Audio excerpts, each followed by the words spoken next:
certainly going back in 2006, you would have never even predicted the iPhone in 2007.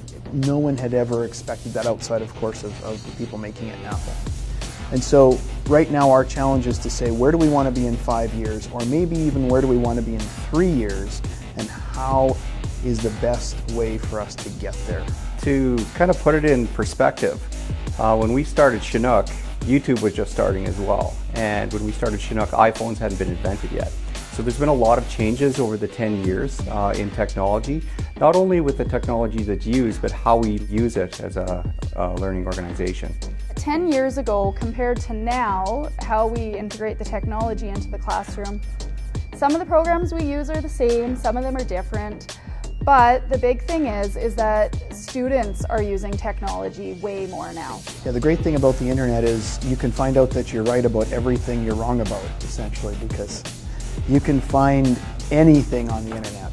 And so the real challenge that we have with kids is teaching them how to become responsible with the internet as a tool. In the area of technology and learning that probably has had the biggest impact would be our learning dashboards. And what we did is we were just starting on our journey with leveled literacy assessments.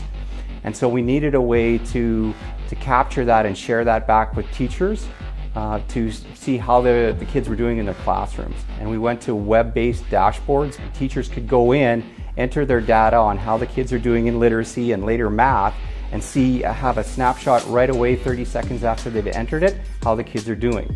And then they take that information based on color codes and group the kids for activities in the class based on their learning levels and their needs. And when we put the instruction in place at the student's level, the growth that's experienced is exponential. Our literacy rates moved from in 2008, end of 2008, we were about 64% of our kids who are at reading level in grades 3, 6, and 9, and now we're about at that 85% level. We were really struggling, especially in the early parts of Chinook, with bandwidth and access. Some of our rural areas, very limited access to bandwidth, and whereas in the city here in Swift Current, that wasn't as much of a problem. So that was a huge problem. That hasn't been as much of a problem in the last few years. The province has done a better job, and Chinook has done a better job of putting a better infrastructure in that makes accessibility to all the students and staff across Chinook a lot better.